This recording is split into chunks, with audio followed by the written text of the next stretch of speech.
ఒక్కసారి కొమ్మూరి గోల్డ్ కి కాల్ చేయండి. తాకట్లో ఉన్న మీ బంగారాన్ని విడిపించి మార్కెట్ ప్రైస్ కి వాళ్ళు కొనుక్కుని మిగతా డబ్బులు మీకు ఇచ్చేస్తారు. అందరికీ నమస్కారం. వెల్కమ్ టు మనం టీవీ. నేను మీ పవన్ బేస్పడ. మనతో పాటు అడ్వకేట్ రజనీ గారు ఉన్నారు. మేడంతో మాట్లాడదాం. మేడం నమస్కారం. నమస్తే అండి. ప్రస్తుతం ఏపీ ప్రభుత్వానికి ముఖ్యంగా AP deputy CM Pawan Kalyan గారికి అదేవిధంగా చలనచిత్ర రంగానికి నడుస్తున్నటువంటి కొంత ఇష్యూ ఇప్పుడు చర్చనీయాంశం అవుతుంది.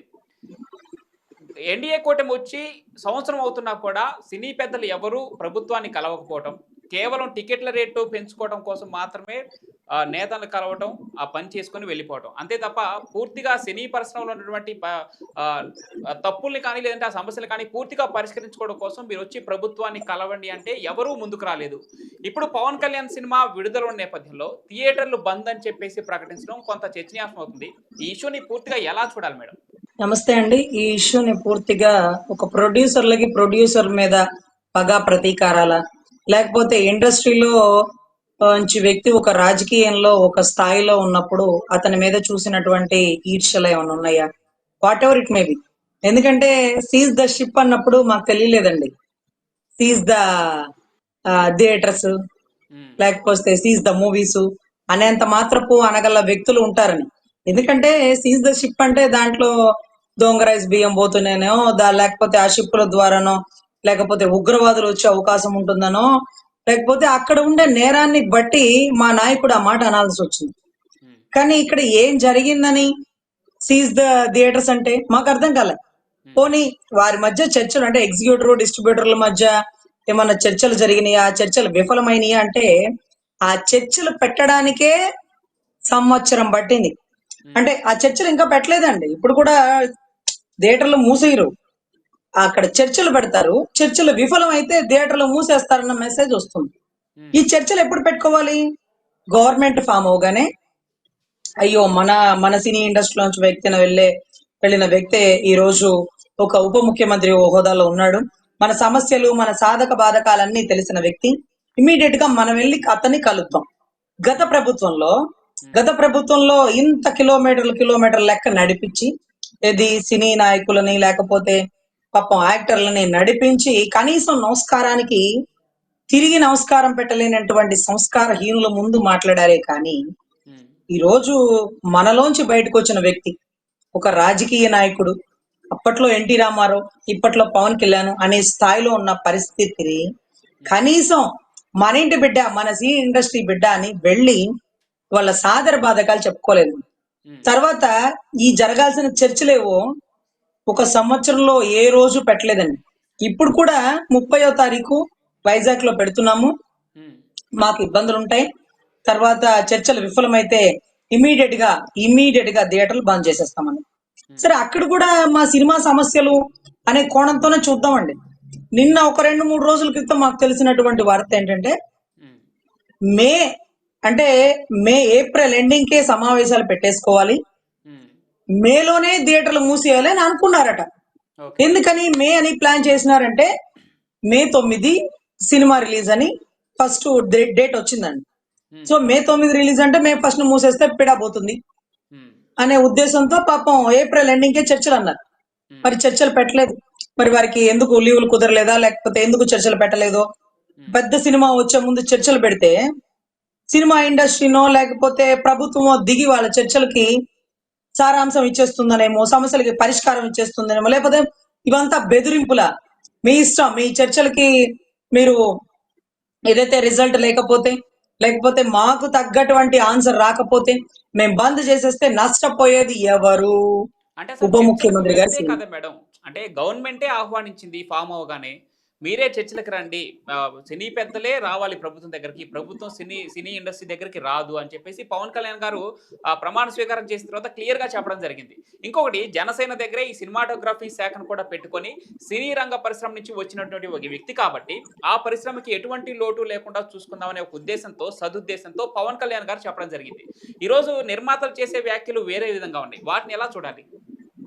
సార్, ఈ రోజు నిర్మాతలు అంటే ఇతను కూడా తోటి నిర్మాతే కదా సార్. తోటి నిర్మాత ఏం రత్నం అనే వ్యక్తి ఈరోజు ఒక రత్నం లాంటి వ్యక్తి అనే మనం చెప్పుకోవాలండి. ఒక రత్నం లాంటి వ్యక్తి. ఎందుకంటే గతంలో కర్తవ్యం సినిమా తీసే వరకు ఆడపిల్ల ఇంత కష్టపడి పోలీస్ యూనిఫామ్ వేసుకుంటుందా, ఇంత కష్టపడి పని చేస్తుందా, ఇంత నిజాయితీగా పని చేయాలా అనేటటువంటి ఒక మెసేజ్ నిచ్చి అప్పట్లో మహిళా కమిషన్ చైర్పర్సన్ నన్నపనేని రాజ్ కుమారి గారిని, లేకపోతే కిరణ్ బేడి గారిని, అదే లేకపోతే మేనకా గాంధీని, ఇలాంటి నాయకులందరినీ తీసుకొచ్చి ఆ సినిమా సభని ఒక వేదిక చేశారు. ఆడబిడ్డకి అంత ప్రాధాన్యత ఇస్తూ. అదే రకంగా పెద్దరికం, తర్వాత సరదాగా ఉండేటటువంటి రాన్ 7 కాలనీ, 7 బృందావన్ కాలనీ, ఖుషి, ఇవన్నీ కాకుండా భారతీయుడు ఒకే ఒక్కడు. ఒక మంచి మెసేజ్ అండి. ఉమ్, భారతీయుడు అంటే చూడండి, కరప్షన్ ఉంటాయి. ఒక నిజాయితీ గల తండ్రి, నిజాయితీ గల భారతీయుడు, నిజాయితీ గల ఇండియన్ తన బిడ్డని సైతం చంపడానికి వెనుకాడడు ఉమ్, తప్పు చేస్తే అనేటటువంటి ఒక అద్భుతమైన మెసేజ్ అండి. వన్ డే సీఎం ఒకే ఒక్కడు. అల్లు అర్జున్ గారి 100 డేస్ ఫంక్షన్ కి, అదే అర్జున్ గారి 100 డేస్ ఫంక్షన్ కి ఉమ్, అప్పట్లో ఉన్నటువంటి సీఎం చంద్రబాబు గారు, పవన్ కళ్యాణ్ గారు కూడా వచ్చారటండి. ఉమ్, అంటే ఒక మంచి మెసేజ్, సీఎం అంటే ఇలా ఉండాలని. ఉమ్, సో అటువంటి వ్యక్తి మళ్ళీ మళ్ళీ ఆగి ఆగి ఒక మంచి మెసేజ్ ఓరియంటెడ్ అండి. కమర్షియల్ గా ఆయన ఏ రోజు తీరు. కమర్షియల్ కంటే ఎక్కువ మెసేజ్ ఇవ్వాలని చూస్తారు. ఉమ్, సో అటువంటి పరిస్థితుల్లో ఈ హరిహర వీరమల్లు అనేది ఒక స్వాతంత్ర సమరయోధుడు, ఒక ముస్లిం రాజుల పరిపాలన నుంచి ఉమ్, ఏదైతే హరిహరుడు, ఏదైతే హైందవ సాంప్రదాయాన్ని అక్కడ చంపుతున్నటువంటి హిందువులని కాపాడడానికి ఉమ్, పెట్టినటువంటి ఒక బ్యాక్గ్రౌండ్ స్టోరీ ఏమో, ఒక స్వాతంత్ర సమరయోడికి సంబంధించిందేమో. ఆ విల్లు తిప్పే తీరు గాని, కత్తి పట్టే విధానం గాని చూస్తుంటే మాకైతే ఒక స్వాతంత్ర సమరయోధుడు కనపడుతున్నాడు. బట్ స్టోరీ బ్యాక్గ్రౌండ్ ఏముందో తెలియదండి.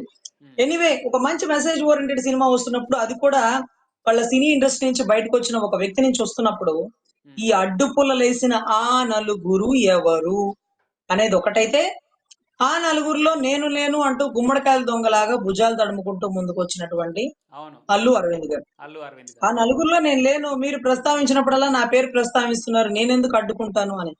ఉమ్, కానీ ఆ నలుగురిలో నేను లేను, ఉమ్, ఆ నలుగురిలోంచి ఎప్పుడో నేను బయటకు వచ్చేసాను ఉమ్, అని అన్న ప్రతిసారి ఆ నలుగురు ఎవరో ఉన్నారు అన్న విషయాన్ని రాష్ట్ర ప్రజలకు చెప్తున్నారు.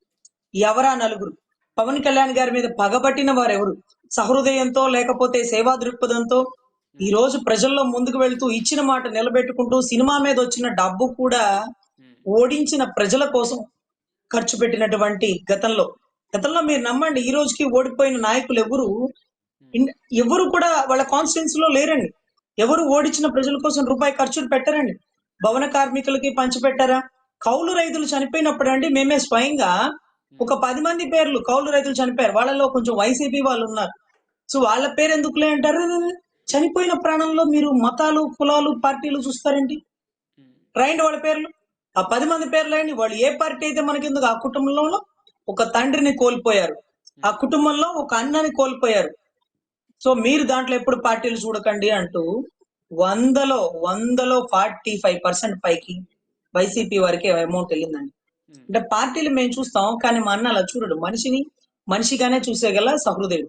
అదే కాకుండా మొన్న ఏదైతే విజయవాడ వరదల్లో 6 కోట్లు, సైనికులు బోర్డర్ లో చనిపోయిన ఒక వ్యక్తికి 50 లక్షలు, ఇంకొక వ్యక్తి ఇంకొక లక్షలు, 50 లక్షలు, ఇట్లా పంచుకుంటూ పోతూ బూనమ్మ గారి ఫంక్షన్ కి ₹1,00,000 టికెట్ అక్కర్లేదులే, రైట్. పవన్ కళ్యాణ్ నా బిడ్డ లాంటి వాడని లోపలికి రానిస్తే ఆవిడకు కూడా 50 లక్షలు విరాళం ఇచ్చొచ్చు.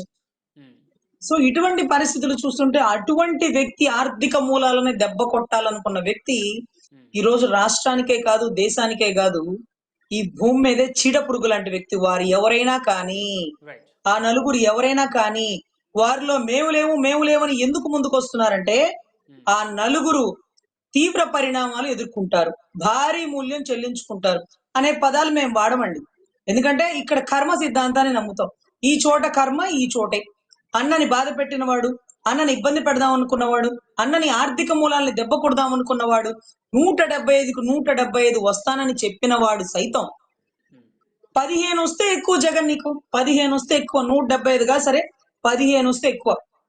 మీకు ఆ వీడియో క్లిప్పింగ్ కూడా పంపిస్తాను సార్, అది మీరు ప్లే చేయండి.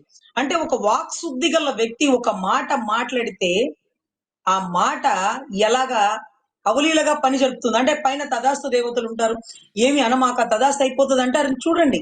అట్లా అన్న నోరు తెరిచి నీకు 15 వస్తే ఎక్కువ బాబా, 15 వస్తే ఎక్కువ అంటే 11 వచ్చినాయి. అంటే 15 కూడా రావు నీకు అని తేల్చి చెప్పేసినటువంటి వ్యక్తి. మరి నువ్వు 21కి 21 తెస్తావా అంటే అది చెప్పలేదండి. అసెంబ్లీలో జనసేన బలమైన ముద్ర వేస్తుంది అన్నాడు. ఎంత బలం? 21కి 21.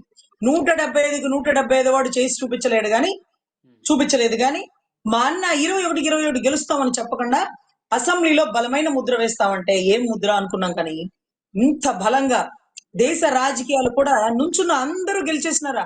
అదేం పార్టీరా బాబు, తక్కువ మందే నుంచున్నారు కానీ తక్కువ మంది నుంచున్న వాళ్ళందరూ గెలిచినారా అనేంత గొప్ప మెసేజ్ ఇచ్చినటువంటి ఈ రాజకీయ పార్టీ అండి.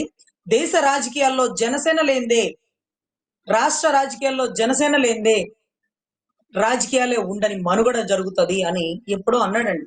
అది కూడా మీరు వీడియో ప్లేబిక్ చూడండి. ఎందుకంటే నోటి వాక్శుద్ధి గల వ్యక్తి తన నోటితో ఏమంటే అది జరుగుతుంది. కాంగ్రెస్ ని రాష్ట్రంలో అడుగు కూడా పెట్టనివని అన్నారు. అది కూడా మీరు వినండి. ఇంతవరకు కాంగ్రెస్ రాష్ట్రంలోకి రాలేని పరిస్థితి. సో ఏదైతే 175కి 15 రావన్నాడు అది నిజమైంది. బలమైన ముద్ర అసెంబ్లీలో వేస్తానన్నాడు అదే నిజమైంది. సో ఇలాగా ప్రతి మాట వాక్శుద్ధితో, నిజాయితీతో, మనుషులో ఎటువంటి కల్మషం లేకుండా వచ్చిన ప్రతి రూపాయిని ముందు పొరుగు వారికి, తర్వాతే తన వారికి, ముందు కూటమికి, తర్వాతే మా జనసేనకి, ముందు రాష్ట్ర భవిష్యత్తుకి, తర్వాతే మా జనసేనలో జెండా మోసిన కార్యకర్తలకి, నాయకులు. సో ఇటువంటి వ్యక్తిని ఇబ్బంది పెట్టడం, ఆర్థిక మూలాలను దెబ్బ కొట్టడానికి గల కారణం ఏమైనా కానీ ఇండస్ట్రీ భారీ మూల్యం కర్మ సిద్ధాంతంలో చెల్లించుకుంటది. ఎందుకంటే మా అన్న రిటర్న్ గిఫ్ట్ ఇస్తానన్నాడు. బట్ ఆ గిఫ్ట్ మా అన్న ఇస్తాడా, బ్రో సినిమాలో లాగా దేవుడే ఇస్తాడా చూడాలండి. Thank you madam, thank you so much. నమస్కారం.